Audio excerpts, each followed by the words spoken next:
KENS5 Eyewitness News at 10 starts now.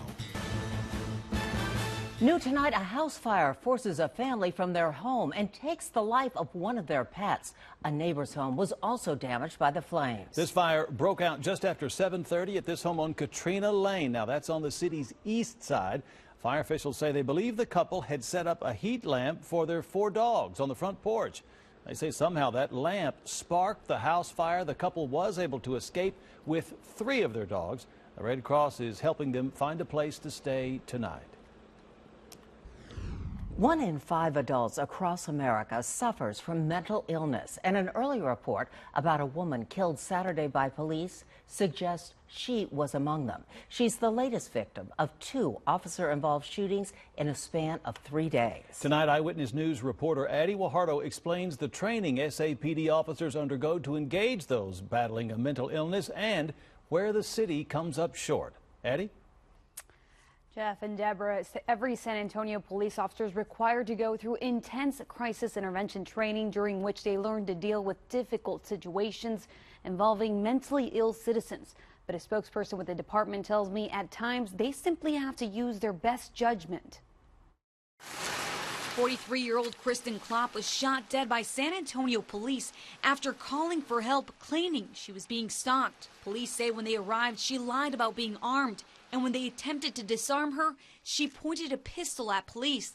That's when an officer fired off a deadly round.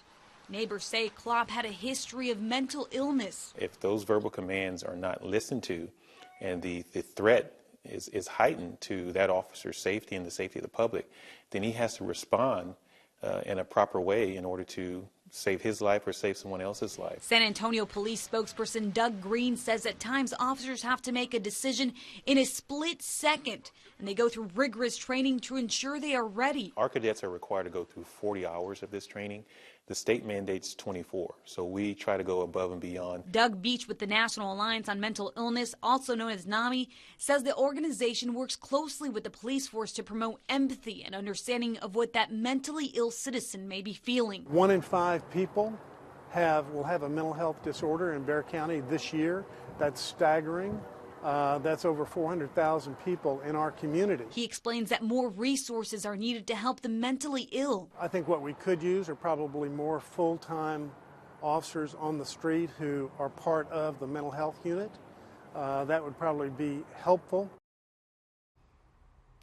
Now, that NAMI spokesperson you saw right there tells me families can do a few things to help situations from turning deadly. Those include learning to recognize strange behaviors and getting educated on how to handle them and reaching out for help. The nonprofit also offers free sessions to learn more about mental illness. Back to you guys. All right, Addie, thank you. Developing tonight, a family member offers up a $5,000 reward after his cousin was shot dead overnight. Police say 26-year-old Julius Peralta was involved in a shootout with 3 other men who showed up to his apartment on the west side. Peralta was shot twice in the chest and died at the hospital. On Facebook, a relative said he was a good husband and father of 3. The suspects got away. If you have any information, you're asked to call police. The owner of a local dry cleaning business claims State Senator Carlos Uresti took him to the cleaners. Richard Thumb of 5 Star Cleaners testified today that he invested more than $1 million in Uresti's business that government prosecutors now call a Ponzi scheme. Thumb said he trusted Uresti with his money mainly because of the senator's elected position. Testimony in that trial continues tomorrow.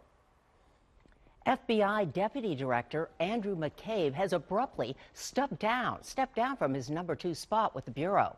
He has long been a target of Republicans and President Trump because of his wife's political connections and an FBI investigation that produced no charges against Hillary Clinton.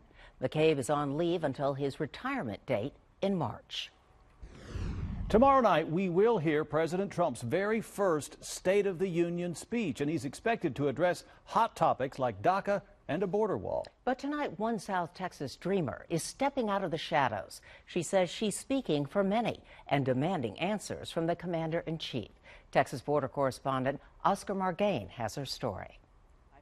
She's an activist by day. I've been here since the age of 14. And an undocumented immigrant fighting for a chance to stay 24/7. So really the Dream Act will be the way for me to be able to legalize my status in this country. Tania Chavez, who works for the nonprofit La Unión del Pueblo Entero, or Lupe for short, isn't afraid to come out from the shadows to speak her mind.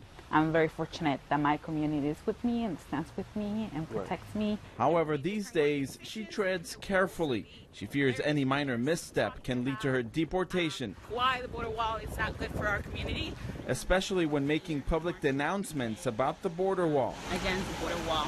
Just last Saturday, she spoke at a rally outside the Santa Ana Wildlife Refuge in Alamo, Texas, a site being considered for Trump's wall. Chavez pleaded not to use undocumented immigrants as pawns and for the president and Congress to come to a sensible agreement. We are not opposed to having additional surveillance at the border. If they want to invest in a virtual wall, by all means, but what we don't want is a physical wall that will break apart families, a physical wall that will harm people. The President of the United States. With President Trump preparing to address the nation Tuesday, she would like for him to make good on his promise of dealing the issue with love. A speech is not going to give us any hope while year-round we get slapped as a community. The best deal, she says, is a path to citizenship without the $25 billion price tag for a border wall. In Far, near the Texas-Mexico border, I'm Oscar Margain reporting. Sutherland Springs hero Stephen Williford will attend tomorrow's State of the Union address. U.S. Senator Ted Cruz and Texas Congressman Henry Cuellar invited Williford and his wife to Washington, D.C. He is one of the men who confronted the shooter who killed 26 people at First Baptist Church last year. All right, now you've got to check this out. A little bit lighter now. Dozens of State of the Union tickets are being reprinted tonight after guests were invited to the State of the Union with an M. The tickets were with typos were sent out to spouses and guests of members of Congress. And CNN reports the tickets are issued by the Office of the Sergeant at Arms and Doorkeeper. And they have been fixed, but not before Twitter had a real field day with the typo, and it quickly became a trending topic. That's an oops. Well, you can catch the State of the Union address right here on KENS 5 at 8 p.m. tomorrow night. And still ahead tonight, the Cleveland Indians are making a very big change next season where you won't find this iconic logo. Also, why this 7-year-old was taken away from his school in handcuffs. Plus, tax season is here already, and we're going to tell you the best time to file and how long you have to do it. Mr. Taylor. Hello, Jeff Brady. The aquifer slips about 0.2 of a foot, still healthy. And speaking of healthy, all the mountain cedar and mold in the air today. Over 11,000 cedar, 6,400 mold, both very heavy. Freezing temperatures in the forecast, and everything you need to know about this week's lunar trifecta. Plus, you know what else, Joe Reinagel? What is that? We all learn a little something else about Deborah Knapp tonight. Oh, yeah! Hey! That's right. All right, very good. Hey, Kawhi Leonard's still on the shelf, but there is good news. The Spurs' heart and soul is back. We're going to talk about that, and let Super Bowl week begin. But here's a question for you. Does Nick Foles really think he can beat Tom Brady? Come on.